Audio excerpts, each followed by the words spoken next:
Welcome to Dig It, a real estate podcast by Hubble Realty Company.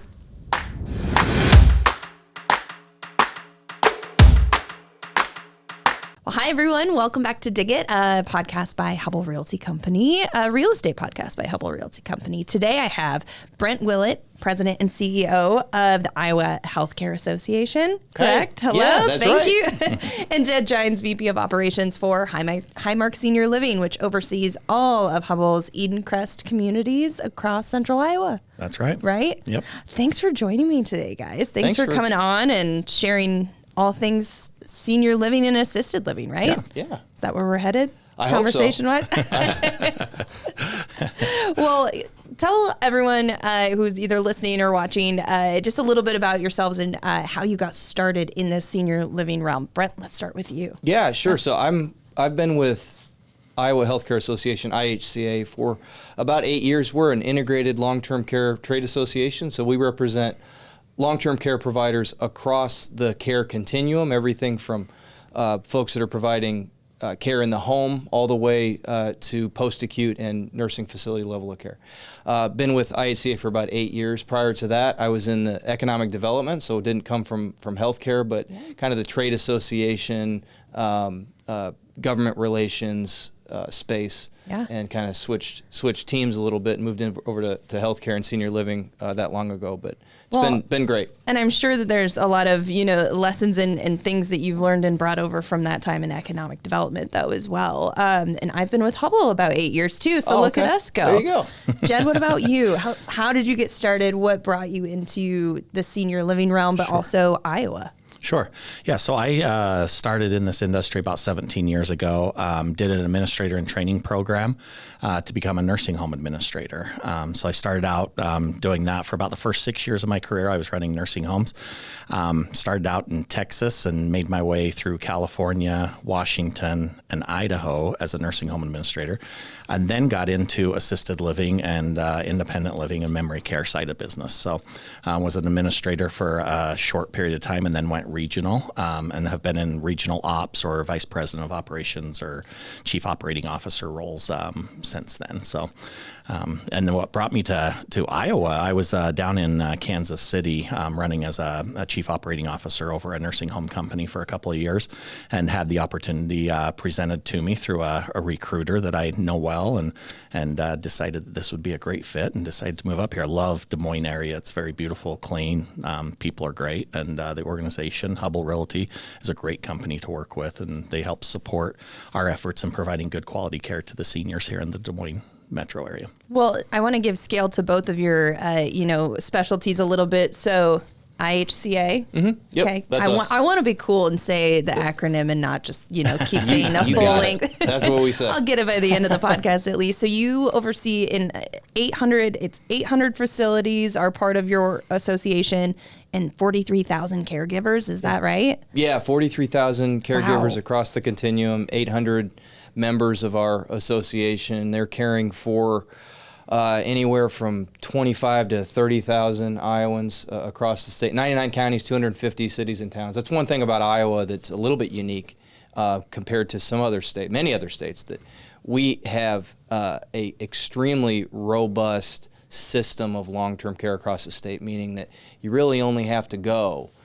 10, 12, 15 miles, even in the most rural parts of Iowa. To access long-term care. And so we're fired up about that. We spend a lot of time trying to make sure that model persists. For sure. And on Eden Crest side of things, Highmark Senior Living, obviously overseeing Eden Crest, there's 10 of those communities. What's that scale kind of look like? Yeah, so we have 10 communities throughout the metro area. All 10 of our communities are members of the association, and proud to be so. We offer independent living, assisted living, and memory care at all of our communities. We have roughly about 674 units. Roughly? That was pretty, actually. That was pretty accurate. That was a pinpointed number. We just opened up our most recent, our newest community out in Adel the 1st of May. So, yeah, that one is really, I love that one a little bit extra just because it has that rural vibe that really like everyone knows it's their neighbor. They've known for a very long time. And I think we see that in some of the communities like, Tuscany and Beaverdale and others. Eden Crest, but I don't know. Adel kind of has this special vibe to it. The way it was accepted, we did an open house about a month and a half, 2 months after we officially opened the doors, and we had about 278 people show up There's for that that number open again. house. Yeah, right. Well, it was awesome. It's funny.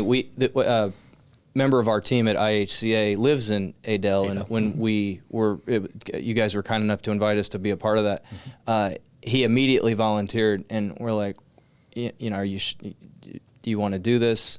You live right there. Should we maybe have some? He's like, no, I absolutely want to see. He was as inquisitive just as like a town member as anything, because these you find with the communities, particularly the communities that are committed to really lifestyle engagement, amenity engagement, those kinds of things, kind of the model for Eden Crest.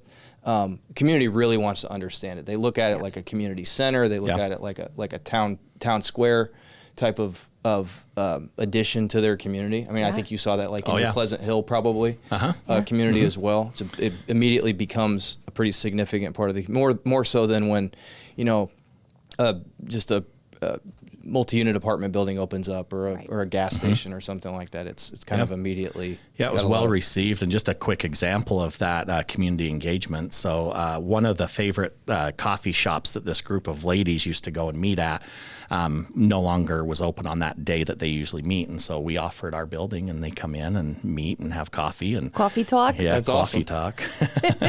I love it. But I do think you guys over at Eden Crest do a good job of welcoming the community in, whether it's bingo or whatever events or like those monthly activities, which I've seen the calendars, they are extensive. It's like something every day, it seems like, but a lot of those residents are still getting out in their community too, right, through the transportation services and some other things like that. So you guys do a very good job of we try our best to integrate the local community with our residents there, and also get them back out into the community. Well, let's talk about senior living and assisted living and kind of dive a little bit deeper into that. And I'm really interested in hearing, your perspective on kind of what, the state, how is Iowa preparing for this, rapidly aging population? We know that we have a lot of boomers, in that 65, 70, headed towards that, 80 plus range. So how are we preparing for that aging population? Sure. Well, in a number of ways, one of the things that it wouldn't surprise anybody to know that, as you just alluded to, demand for senior living solutions across the continuum is on the rise, and will be on the rise at least for the next 10 to 12 years in Iowa and across the country as boomers age into senior living demographic. Sometimes it's surprising to know and learn that it wouldn't be a surprise that the demand for that's different than it was a number of years ago. But the fact that folks are living longer, they're healthier, the fact that the senior living options like what Eden Crest offers are so much higher quality and is so focused on enhancing quality of life that folks are sort of contemplating being a part of those communities earlier in life. So what that all means is we've got to change. We are working on changing our model in terms of how we deliver that, how we regulate that across the state. In senior living, assisted living, in particular, the state plays a role in regulating the sector to make sure that folks are remaining safe, that we'll perhaps talk a little bit about our social model to ensure that they're experiencing a home-like environment where they live, a number of things. So there's the state government regulators are a big part of senior living, not a part of the resident experience whatsoever, really at all. But they play a big role in sort of planning for the future and where we're going with that, because the demand on services everywhere in the state. Everybody ages at the same rate, right? Whether they live in the smallest town in the state or in our capital city, and so it's a big challenge. Well, and I had another stat too where I saw it was like by 2030, over 560,000 homes would be needed. And that was a big one where I was like, okay, that is a huge demand. So, I mean, on the flip side to you, how are you guys preparing? I know we've brought on 3 Eden Crest communities, in the last, year and a half now. And so there's some of that going on, but how do we keep preparing. Yeah. So I think we're right now on a bit of a hiatus as far as building new communities. Like you mentioned, we've got 3 new ones within the last year and a half. So we've brought on a number of units into this marketplace, and things are going really well. We're getting them filled up. But I think the opportunity for us at Edencrest is for us to refine our processes to really be able to help provide better quality of care. And then also from a social aspect, we're seeing more and more people make their decision based off of food, activities, those kinds of things, amenities within the community. So it's a fine balance, going through the process of building these communities. We try to really balance out, beautiful communities with the local feel and vibe, so that people like it. The other part of it is I think we're going to start seeing a few more rural communities going up, as the population continues to grow. Yeah, those meaningful resources, right? Well, can we dip into something that you mentioned, and you said this, the social model. Can you kind of explain to listeners and viewers, what that is and kind of what that means for, our senior residents in Iowa? Yeah, so when we talk about the social model for assisted living in Iowa, we're actually really referencing specifically the way that Iowa code governs assisted living and how it's regulated. So assisted living is regulated at the state level in the U.S. So every state kind of has its own set of rules that it manages. That's in contrast to like nursing homes that are regulated at a federal level.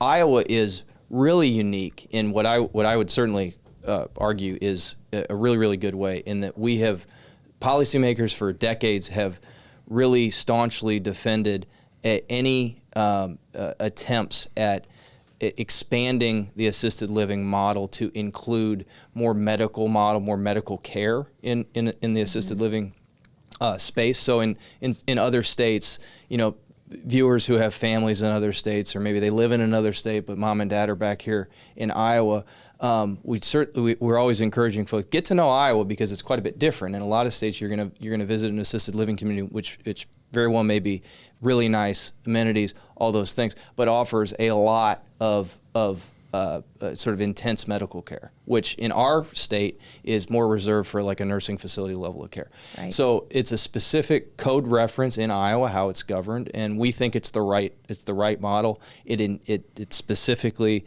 calls for and requires a home-like environment, and ensures that providers, while providers have the ability to provide medical care, that it's not a part of their overall operating model. And really, probably the easiest way to understand it is our code really clearly says that the resident experience for an assisted living resident in Iowa is dictated by the resident. It's not the other way around. Yep.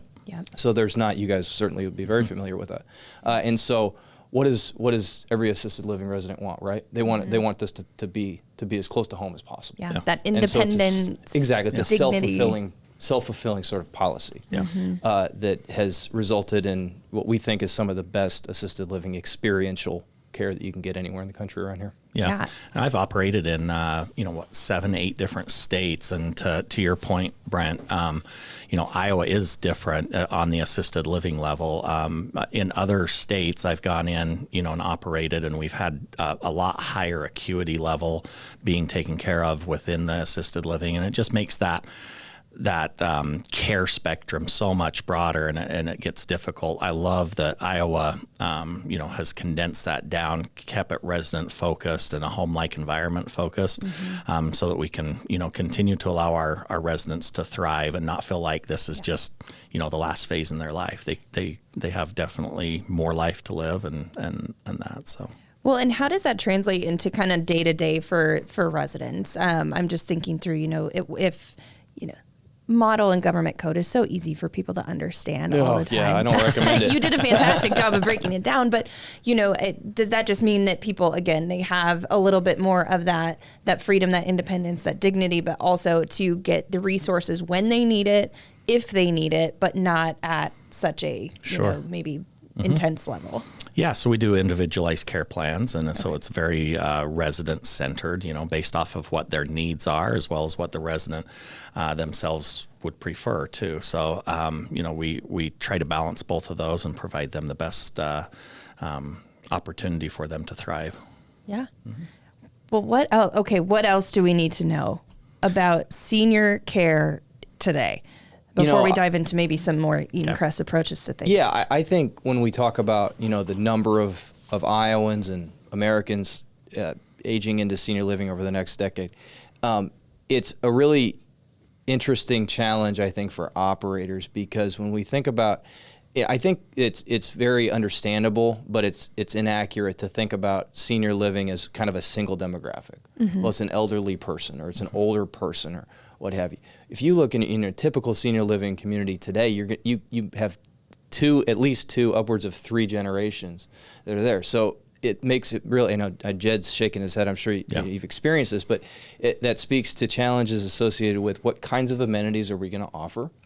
The silent generation experienced a life of where they were very reluctant to spend money, right? And even if it's not their money, they don't want it spent on them. Right. And so when they're talking about really nice amenities, the resident councils have questions about that kind of thing from that generation. And then you have a boomer generation that wants bars and restaurants and a little bit of everything else as well. This Yeah. is what our members tell us. And so it's a cool challenge, but you get everything from residents who want a quiet library with maybe a coffee machine to having a nightclub on the same community. So Yeah. it will evolve as those generations change, but I think it's kind of dictating where things are going. Yeah.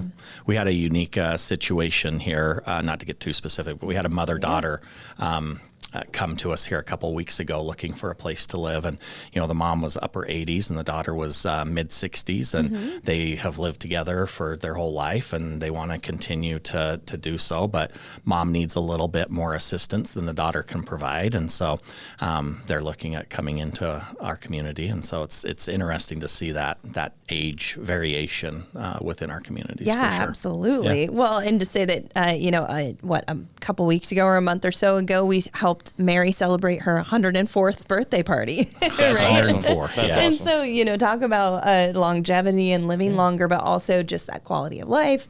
I do think Eden Crest has put in some really cool amenities from, the barber shop. There is a bar, there is happy hour. You have that quiet library and some of the general stores and some of the outdoor spaces and walking trails that people can get access to. So I think there is a little bit for everyone, but yeah, that's a lot of generations to cater to when you really, break it down that way. Yeah, for sure. I think one of the other things that's really positive about the operating model that you see with Eden Crest and providers who are really like leaning into this sort of model, this amenity heavy model. We're talking about the community, right? Community coming to visit, the open houses and that kind of thing. I think for a long time, senior living communities have suffered under a stigma of like, that's over there, right? That's on the edge of town. That's a building where old people live. Yep. And I don't go there, and maybe mom and dad live there and I visit once in a while, whatever. Yeah.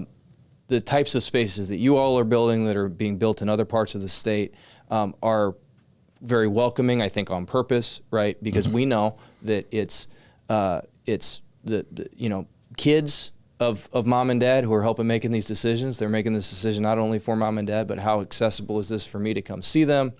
What's it like to bring my kids by?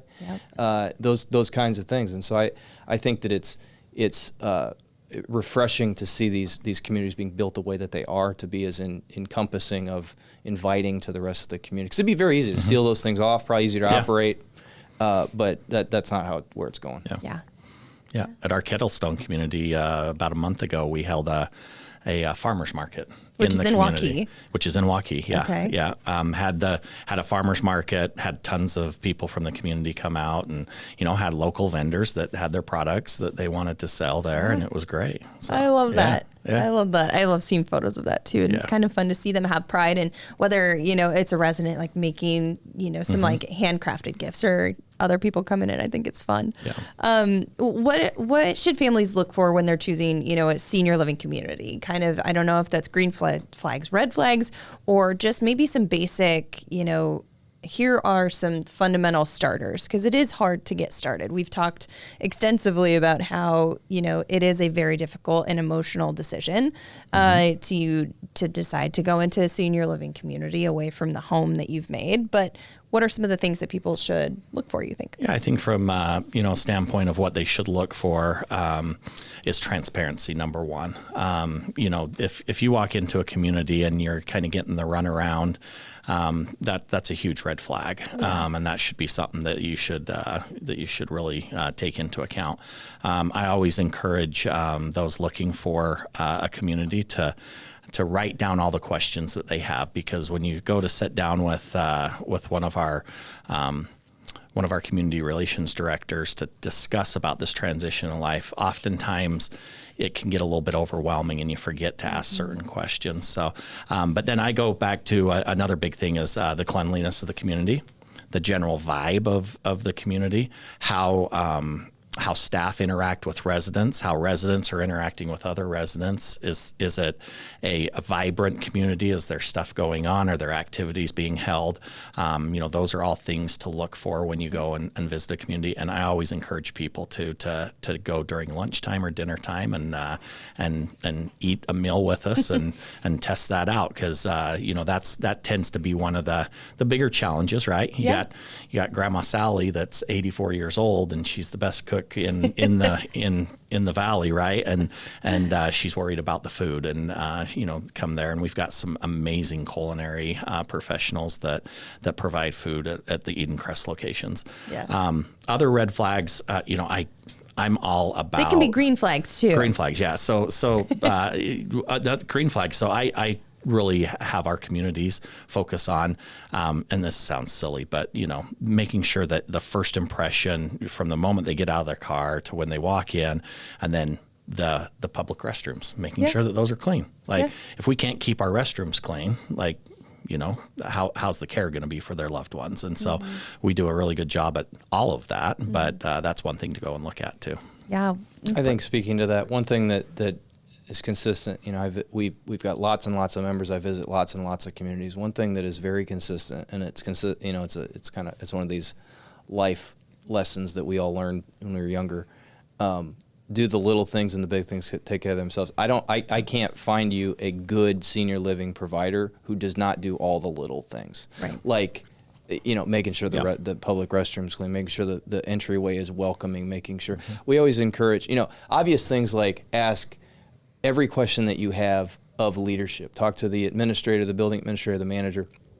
But also, when you're visiting the community, look at how are our caregivers interacting with residents, obviously, but also, how friendly is the housekeeping staff? How how much do they enjoy their not everybody's having a great day every single day, but generally speaking, the vibe that you're speaking to. Is this a place where people want to work? Because if they don't want to work there, it's unlikely you want to live there, right? And so it's just being kind of like hyper aware. No question is too small. You're making a decision about the home of your loved one. We always, the best providers that I know take that incredibly seriously. That they are in charge of the home of someone who's in a vulnerable state of life and in a period of life where lots of things are changing and they have lots of questions, there are lots of concerns. So. No question is too small. Yeah. It's also, you mentioned transparency. There is an enormous amount of publicly available information on every assisted living community in the state of Iowa. If you go to the Department of Inspections, Appeals, and Licensing's website, you can look up regulatory history and see how I encourage folks to do that. We'll put a link in the show notes. How about that for check it out. Ease of access? Check it out. And you can really kind of see for yourself a subjective view of where things are. Yeah. What other resources are out there that you would like people to know, or maybe it's a resource that you wish that IHCA could highlight more? Yeah. What are some other resources that we can link in our show notes? I think that there's such there are so many services. If you Google like senior living Des Moines, right? Yeah. You're going to find, a family's going to find 100 search terms of websites, many of them are legit, that are going to list, with their own criteria as to what's a good community. A lot of those are, pay to play type sites, that kind of thing. So really understand your sources. We do have by no means do we have every resource you need, but we have a lot of resources on our website, a lot of links to our website. There's trade media that's kind of geared toward providers, but it provides a lot of information about providers. So, I'm sure, I'm sure in positive ways, Eden Crest has been featured in publications like McKnight's Senior Living. And so kind of like these lesser known sort of media places, you can find some information that's not really marketing focused. Encourage that. And also definitely, the most important and the most reliable is word of mouth. That doesn't mean you need to know somebody. Right. It means you need to get to know somebody. You need to talk to a family when you're visiting the facility. Can we chat sometime about how your family's experience has been? I think 9 times out of 10, somebody's going to be happy to share. Yeah, I know that's one of the pieces that we try and do is always introduce someone on the tour to someone who's already living there. And that's just good insight. Yeah. I mean, you trust people when you hear it kind of that firsthand to say, yep, the food's good, I promise. The food. I hear that all the time. Absolutely. Midwest thing, isn't it? Yeah. Well, and again, it gets back to the home-like environment. What makes a home a home? The food that you eat around the kitchen table. So I think that, for sure. Folks bring that with them. Well, I mean, kind of on the same topic of education, but shifting gears a little bit, but what role does education and like caregiver training play in ensuring that high quality care goes into the senior living? I mean, that a lot of it goes into the people who are working and helping 24/7 around the clock, helping our residents out. Yeah, so there's a significant amount of education that we have to provide our staff in order to, fulfill their job duties there at the community. One of our biggest resources is actually IHCA. They provide a ton of educational opportunities for us. We can send caregivers to go get med certified, different things like that. So they're a huge resource for us. But we are always continually trying to improve and provide our staff members more and more resources. We're right now going through kind of a rebuild of our memory care programming, and education is a huge focus of that. And then also educating the family members and residents as well. This is a hard transition, a hard decision to make. And, the three of us don't sit here talking about, boy, I can't wait until I'm 80 and end up in an Eden Crest, right?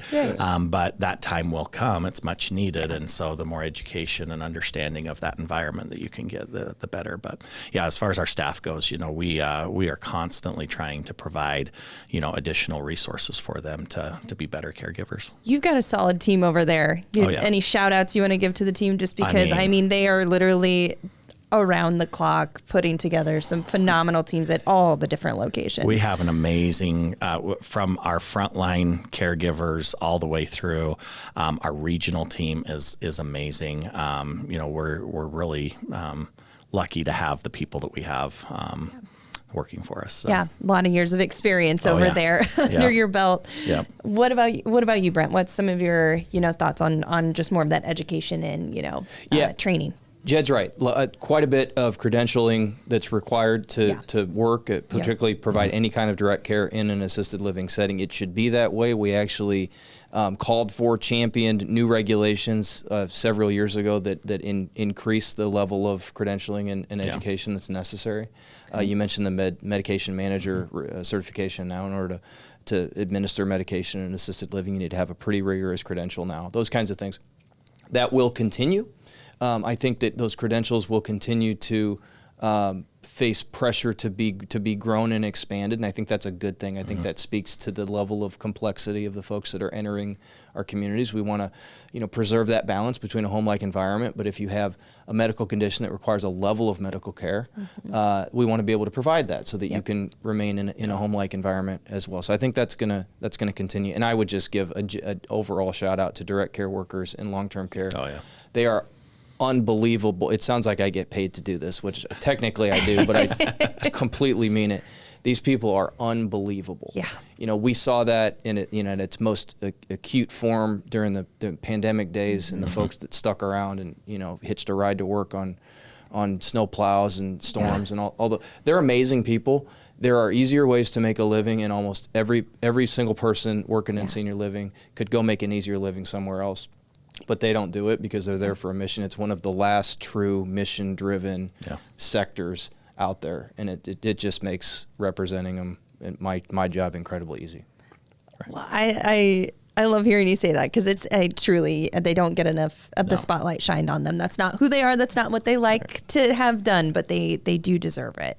As you travel around the state, again, 800 different, facilities and communities fall under your umbrella. But what are some of the other trends and the other positives that you're seeing as we see the need continue to grow, as we have, as you have some of these policies and the changes at the, the state level that go on? What are some of the things that you're looking forward to, in like the next, handful of years? Sure. I think it particularly, in that kind of assisted living area, really excited about the state's legitimate, significant emphasis on the expansion of what are called home and community-based services, which is a technical regulatory term for ensuring that everybody, regardless of their lot in life, has access to services, senior living services, at where they need to be. And so that gets to things like, how do we increase funding for things like waiver, which is how we pay for folks that can't afford their own assisted living care, that kind of thing. So I'm excited about the direction, the focus that Director Garcia at the Department of Health and Human Services, Governor Reynolds, have on this issue. I think that it will serve Iowans for many years to come if we can get this right, if we can find a way to fund this, if we can find a way to regulate this correctly, because the demand is so significant. The demand also, we talked about everybody ages at the same level. The demand doesn't care about socioeconomic barriers, right? And so we've got just as many folks who need to have assistance gaining those services as the folks that can just walk in the community and take care of things on their own. That challenge is only going to get more acute as we move on. But I'm really encouraged by the fact that folks seem to not view the senior living demand growth issue as kind of the niche issue that it perhaps used to be. And so I think we've got a great opportunity, kind of a window in the next 3 to 5 years to get this right. Yeah.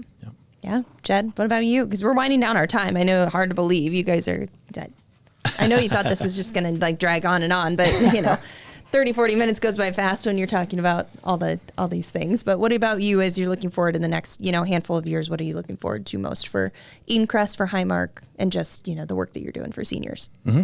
Yeah, I think to continue to provide a safe home-like environment for our residents is a main focus of ours. Continuing to partner up with Iowa Healthcare Association and continuing to provide more resources to our staff. Staffing is one of our biggest challenges right now. To your point, yes, our caregivers are amazing. We need more of them. Yeah. It is a tough job, but it's very rewarding. We talked about it being a home-like environment and getting to, when you're going through the process of trying to find a place for your loved one to live, talking to the people, those people become your family in our setting. And it's a totally unique industry from an employment standpoint, where it's more than just about the wage that you make. You get the feeling of satisfaction and really of having, loved ones that you get to care for and be part of a beautiful phase of their life. Oftentimes when they don't have anybody else there for them. So, yeah, that staffing, we could go on a whole nother sure could. Podcast. Is there anything on that topic? Anything else on that topic? I know, again, we could go on a whole tangent, but... Demand for staffing has never been more challenging. There are some green shoots of positive developments lately. During the pandemic, we saw a real shift to a lot of reliance on temporary staffing, labor, as folks kind of entered that space. That's really wound down. I think folks kind of work through that space and realize, I want to go back and have a place that I really work for permanently. So there's a direct correlation between permanent workforce and quality of care. So those are positive things. But Jed's right. We need to grow more caregivers. Yeah. We need to figure out how we can actually leverage technology, like you said. That's a whole nother podcast. But it's not all hopeless. We've just got to keep grinding away at this thing. Keep the wheels rolling, right? And we'll even put a link in our show notes for our career listings, right? Our openings that are out there, because we have them, right? Yeah. Many do. Well, anything that we didn't touch on today, you two, I know the time, there's never enough time to cover it all, but we really appreciate you taking the time out of your very busy schedule. I know you have places to be and people to see, and policy, worlds to change. But again, No. the IHCA is a fantastic, resource of ours, and we appreciate it. Well, we work for you guys. We work for our members. We're just proud to represent folks like the folks at Eden Crest and work with Jed and all his team. It's a pleasure to see folks that are doing it the right way. That really, it's a model that we can point to at IHCA and say these are the folks that are doing it right. This you should check out. So appreciate the opportunity to come on. Yeah, well, we're going to end with an off the rails section question really quick. Okay. Oh, I heard you about this. remember? Yes. Sorry, you thought you were getting away. You weren't. So off the rails, just a randomly generated question. I didn't know it until right now, until I looked at it. Promise. Even Okay. though it's really fun to pick on Jed sometimes, I didn't do it. Yeah. He said he wanted me to be nice to you guys. Okay, the random question is, what is one of the great values that guides your life? You guys got Wow, a, you got go a first. deep one. One of This the was great values that guides my life. Yeah. For me, it's probably just being the kind of person that I would want my loved ones to be around. Just do the right thing, make the right decisions, treat people the way that you would like to be treated. The golden Makes rule, sense. right? Golden rule. right? Yeah. I was going to say the golden rule, Jed. Jeez. No, I would say that if any in the blessed career that I have had and what I've learned in my time with IHCA is that there are lots of folks who are incredibly capable of delivering really, really positive results, and there's just as many folks who are just as capable who, for one reason or another, don't have the ability to do it, that need a step up, and they need assistance. We see that in senior living. I just mentioned the demographic discrepancies that we see, and it drives home to me and our staff at IHCA the kind of wonderful responsibility that we've been given to try to make sure that we've got a model that services everybody. And I think if we keep everybody in mind and not just our goals, we're going to be more successful. I love that. Look at you two bringing the heat today. It was perfect. I appreciate. My dad always said, "Have fun and make new friends." That's a really short one. That's a great one. not a deep cut, but it's one where I'm like, oh yeah, I can bring that into a little bit of every day. Right. I feel like I've made a new friend today. I feel like we're friends now, right? We've been friends. Yeah. We've been friends. Well, thank you both again for taking the time just to share a little bit of resources, your information, your knowledge on all things senior living. Again, we'll put a link to IHCA, Eden Crest in our show notes, career opportunities. There's a lot of good information out there, especially as you start navigating all of the things that are, senior living, assisted, independent, memory care, what have you. I was a great place to be. So I just thank you guys for both coming on. Yeah. Thank you. Thank you so much. Dig It, a real estate podcast by Hubble Realty Company, is produced by Amplify Des Moines. Check us out wherever you get your podcast. Find us on YouTube at Hubble Realty. Check us out on our website at hubblerealty.com. And of course, like, subscribe, follow, and share across all social media platforms.